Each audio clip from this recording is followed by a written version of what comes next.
Shalom Uvracha, le passage du Zayin Tammuz, le 7 Tammuz. Igeret HaTshuva Perek Aleph, Tanya Besof Yoma. Premier chapitre de Igeret HaTshuva. Nous avons appris, à la fin du traité Yoma, Shlosha Chaluke Kapara, 3 catégories de pardon. Hem, ou Tshuva im kol echad, et la Teshuva est impérative avec chacune de ces catégories. Avar al mitzvat aseh veshav. Donc, nous allons commencer les 3 catégories. La première, c'est les mitzvot aseh, les mitzvot positives. Manger de la matzah, mettre les tefillin, porter, dire le kriyat shema. Donc, la personne n'a pas réalisé cette mitzvah. Veshav, il a fait teshuva. Et nous misham, il ne bouge pas de là-bas, jusqu'à ce qu'on lui pardonne, ce qui veut dire qu'il est sûr d'être pardonné. Il a fait une bonne teshuva, il sera pardonné. L'affaire est classée. Maintenant, avar al mitzvot lota, c'est la deuxième catégorie. Il a transgressé un interdit. Par exemple, il a mangé du sang, il a mangé pas kasher, etc.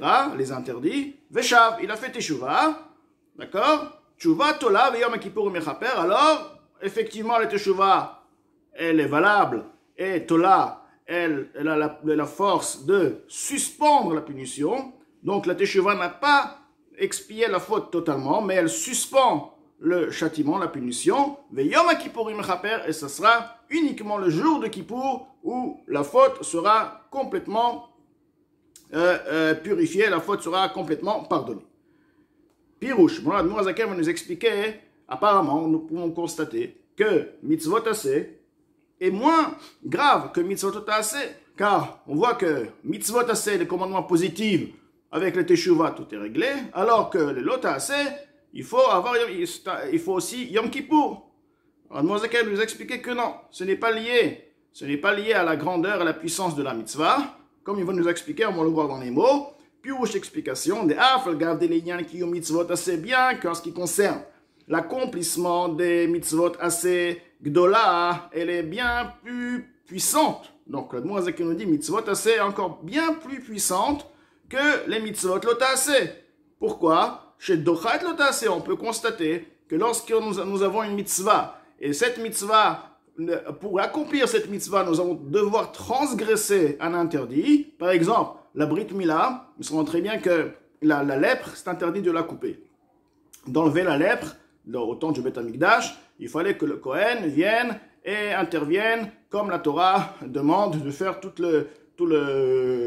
la halacha, comment faire pour purifier la lèpre, etc. Il est interdit donc de la couper. Maintenant, s'il s'agit d'une Brit Mila, et en faisant la Brit Mila, forcément, c'est la lèpre qui se trouve là-bas. Donc, on va devoir faire la bride, donc couper. À partir de là, la lèpre, bien sûr, elle disparaîtra. On a le droit de faire la mitzvah, car la mitzvah tassé repousse un lot tassé. Donc, on voit bien au contraire que la mitzvah tassé est bien plus puissante. Parce que lorsque nous avons les deux, celui qui prend le dessus, c'est la mitzvah tassé. Haïnu mishum, la raison est, shaliede kiyu mitzvot tassé. Lorsqu'une personne accomplit une mitzvah positive, mamshich or veshefa be'olamot elyonim. La personne attire une lumière, attire un shefa, une influence spirituelle dans les mondes supérieurs. C'est-à-dire ici-bas on fait une mitzvah, mais on attire à travers cette mitzvah une lumière dans les mondes supérieurs. Meharat or ensof baruchu. Et cette lumière provient de la lueur du niveau de Ensof. Donc c'est une lumière extraordinaire qui va se dégager dans les mondes spirituels grâce et par le biais de la mitzvah. Comme le Zohar le dit clairement, des Ramach Pikudin, Inun Ramach Evarim de Malka. Les 248 mitzvot, assez positives, correspondent et sont eux-mêmes les 248 membres, organes du roi. Donc, de la même manière qu'un membre attire sur lui la force du nefesh, de l'âme, c'est-à-dire que l'âme elle envoie donc son énergie vers le membre, la mitzvah est appelée le membre, car par une mitzvah nous attirons la lumière d'Akadosh Baruch Hu, et la lumière d'Akadosh Baruch Hu, aussi bien dans les mondes, aussi bien sur nous-mêmes. Vegam nafsho elokit, également la lumière divine s'attire et s'investit sur son âme divine. Nous le disons dans les bénédictions, qui nous a sanctifiés par ces mitzvot. Donc sanctifié nous a rendu saints. Comment? À travers la mitzvah, car la mitzvah elle-même attire sur nous, sur la personne, une lumière. Aval inyan tshuva, lorsqu'il s'agit du concept de la tshuva, lorsqu'il s'agit de faire teshuva, de se repentir, bien qu'on lui pardonne la punition al-shemarad malchut idbar, c'est le fait qu'il a transgressé le royaume, son royaume béni, velo asama maramelech, il n'a pas réalisé, il n'a pas accompli la parole du roi, mikol makom aor nehedar vechulu, tout de même, la lumière n'est pas là, c'est-à-dire que du fait qu'il a fait teshuva, donc on va lui pardonner, sur quoi? On va lui pardonner le fait de ne pas avoir réalisé la mitzvah. C'est-à-dire, il avait une mitzvah, il a un ordre, il n'a pas exécuté l'ordre du roi. Maintenant, il a fait teshuva, on lui dit, bon, tu ne seras pas puni. Tout de même, la lumière que tu aurais pu attirer par cette mitzvah, n'est pas là. On ne va pas te la donner, tu ne l'as pas faite. Donc, la personne a perdu cette lumière.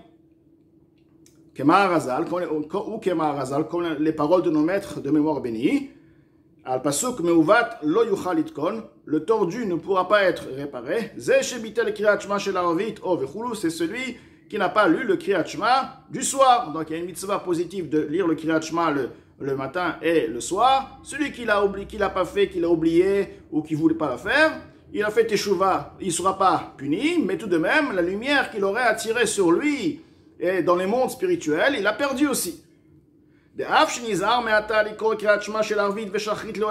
qu'à partir de maintenant, il a fait teshuva et il prend sur lui de ne pas oublier la lecture du Kriyat Shema le matin et le soir, et ceci durant toute sa vie. Sa teshuva ne sera pas valable de remplir le manque qu'il aurait pu avoir par cette lecture qu'il avait oubliée. Donc, nous avons expliqué la teshuva au ce qui concerne mitzvot assez, les mitzvot positives. Vers un mitzvot assez, celui qui transgresse les mitzvot négatives, c'est-à-dire les interdits, par le fait que le mal s'est attaché et s'est lié dans son âme, parce que lorsqu'une personne fait une avera, il attire sur lui un mal. Et ce mal-là, agit aussi dans les mondes spirituels. Ce mal agit aussi, cet avera, cet interdit, cette action agit aussi dans les mondes spirituels et fait un manque dans les mondes spirituels. Beshorcha ou mekor chotzva, dans le shoresh, dans la racine et dans la source même d'où l'âme a été forgée. Donc l'âme qui est dans le corps, investie dans le corps, était maintenant en contact avec une force négative. Tout de même, ce n'est pas seulement ça, c'est que même dans les mondes spirituels où la source de son âme se trouve, là-bas aussi, elle a eu un manque, la Vera a réalisé un manque dans la neshama de la personne, comme elle se trouve dans les mondes spirituels. D'accord? Bilbouché, des yut sphérot d'Asiya dans les habits des 10 sphères de Asiya. Donc nous avons les 4 mondes. Le monde de Asiya, c'est le monde le plus bas. Les habits, ce qu'on appelle les vushim, les habits du monde de Asiya, à partir de ce qu'on appelle les vushim, les habits des sphirotes de Asiya, des sphères de Asiya, l'âme provient à partir de ce niveau-là. Comme il est écrit, là, il va nous ramener la référence, d'accord? Comme il est écrit dans l'Antikkun Zohar, on le dit dans le Patach Eliyahu, les vushim tekinatlon, des levushim, des habits, tu leur as créé. Donc les sphirotes ont en eux des habits, sont habillés. Les habits des sphères, à partir de ces habits-là, s'envolent et se forment, se créent les neshamot des êtres humains, etc. L'écart, c'est pourquoi en kapara le nafsho, son âme n'a pas d'expiation, n'a pas de pardon. Velo les malas, aussi bien en haut, c'est-à-dire ni l'âme comme elle est dans son corps, et ni l'âme comme elle se trouve dans ce qu'on a dit, les habits des sphirotes dans les mondes spirituels. Ad Yom Kippourim, jusqu'à Yom Kippour. C'est uniquement Yom Kippour qui pourra réaliser ce tikkun, cette réparation. Comment comme il est écrit, le Kohen, le prêtre dans le Beth Amikdash, va faire pardonner à la Kodesh, mitumot bnei Israël, des impuretés des bnei Israël, ou mipichem et de leurs fautes, etc.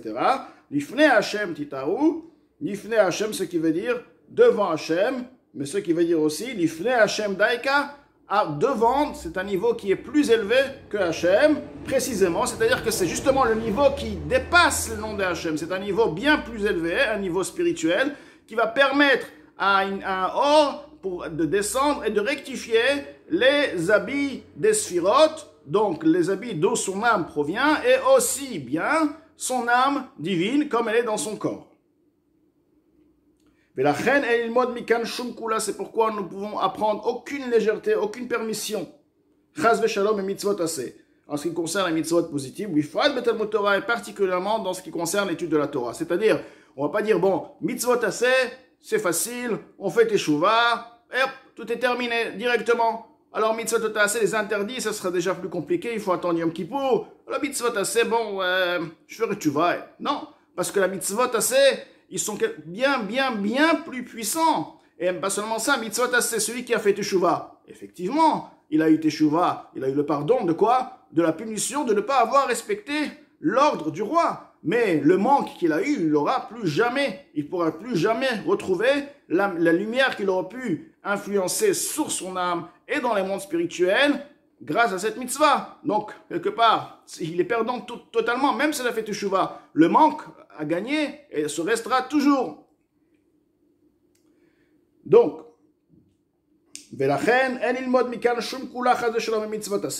ne peut apprendre d'ici aucune légèreté en ce qui concerne l'accomplissement des mitzvot assez, particulièrement l'étude de la Torah, c'est une mitzvah assez, bien sûr, mitzvah positive, étudier la Torah, il faut étudier jour et nuit, chaque seconde que nous avons, il faut étudier la Torah. Donc, c'est sûr qu'il faut il faut bien se dire que si nous n'avons pas étudié la Torah pendant ce moment qui était disponible, ou si même on ne s'est pas fait du temps disponible, tout simplement, on va faire teshuva, d'accord, mais nous avons perdu la lumière. Ve'adraba Mourazal, bien plus nos maîtres de mémoire bénie ont dit, Viter Kadosh Baruch Hu ala Avodazara, Kadosh Baruch Hu a renoncé à laisser passer la faute de Avodazara, v'chulu, etc.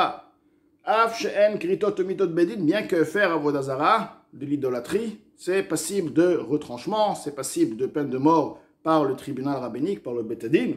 Malgré ça, Kadosh Baruch Hu a renoncé à laisser passer la faute. Par contre, velo viter habitul Torah, mais sur la faute de ne pas avoir étudié la Torah, Akadosh Baruch Hu n'a pas lâché cette faute et il a fait payer sur la faute de ne pas avoir étudié la Torah. Donc on voit que mitzvot assez est très très important au point qu'on ne peut pas donc être du tout léger avec ceci. Il faut savoir que chaque mitzvot assez a sa puissance et ne pas laisser aucune mitzvah se faufiler. Maintenant, nous allons parler donc des deux mitzvot. Mitzvot assez, mitzvot lota assez. Mitzvot assez, la teshuva, le pardon vient de suite. Lota assez, la teshuva et Yom Kippour. Et le troisième, avar al kritot ou mitot bedin. Maintenant, s'il a transgressé un interdit, mais qui est passible de peine de retranchement, karet, ou alors mitot bedin, et la mort par le bedin, d'accord, par le tribunal rabbinique. Teshuva v'yom kippourim tolin. Alors, il faut déjà teshuva, c'est impératif. Ensuite, v'yom kippourim, yom kippourim aussi est impératif, tolin.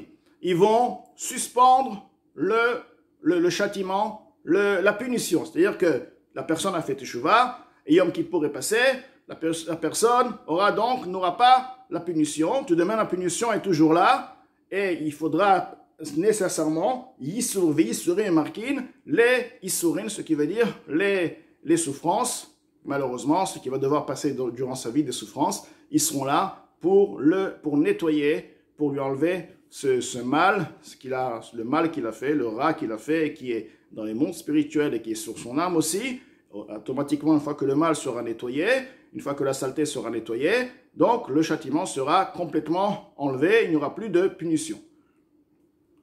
Pirouche, donc quelle explication de Memarkin, Gomrin Akapara. Il termine le pardon, c'est-à-dire il complète pour que ce soit un pardon parfait.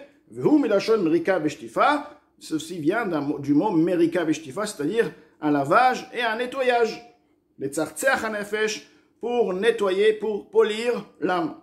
Ki kapara ou la chante kinoir, ka kapara est un langage de kinoir, ce qui veut dire kinoir, un nettoyage. Chez Mekaneach, l'Ichlouchachet, il nettoie la saleté de la faute. Donc, du moment où la saleté de la faute sera nettoyée, donc le châtiment sera donc enlevé totalement de la personne. Je n'ai marre comme il est dit, ou fakati beshevet pisham, je leur ferai payer avec mon bâton leur faute, ou vingaim avonam, et par des plaies, leur avonam, leur faute aussi. Donc ce sont deux niveaux. Il y a les fautes qui sont bémézides, et il y en a qui sont béchogeg, il y en a qui ont été faits béchogeg sans le savoir, sans réaliser. Il y a des fautes qui ont été faites bémézides, tout en sachant la gravité, et malgré ça, ils ont été commises. Donc, Adkan Lashon Braïta, jusqu'ici, est le langage de la Braïta que nous avons donc appris. Donc, les trois catégories de kapara, donc mitzvot aseh, mitzvot lota aseh, et dans mitzvot lota aseh,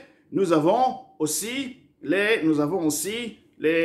ceux qui sont les mitzvot lota aseh qui sont très graves et qui sont passibles de peine de mort ou de retranchement. Et bien sûr, comme nous avons dit, la teshuva tout de même est égale sur toutes ces trois catégories.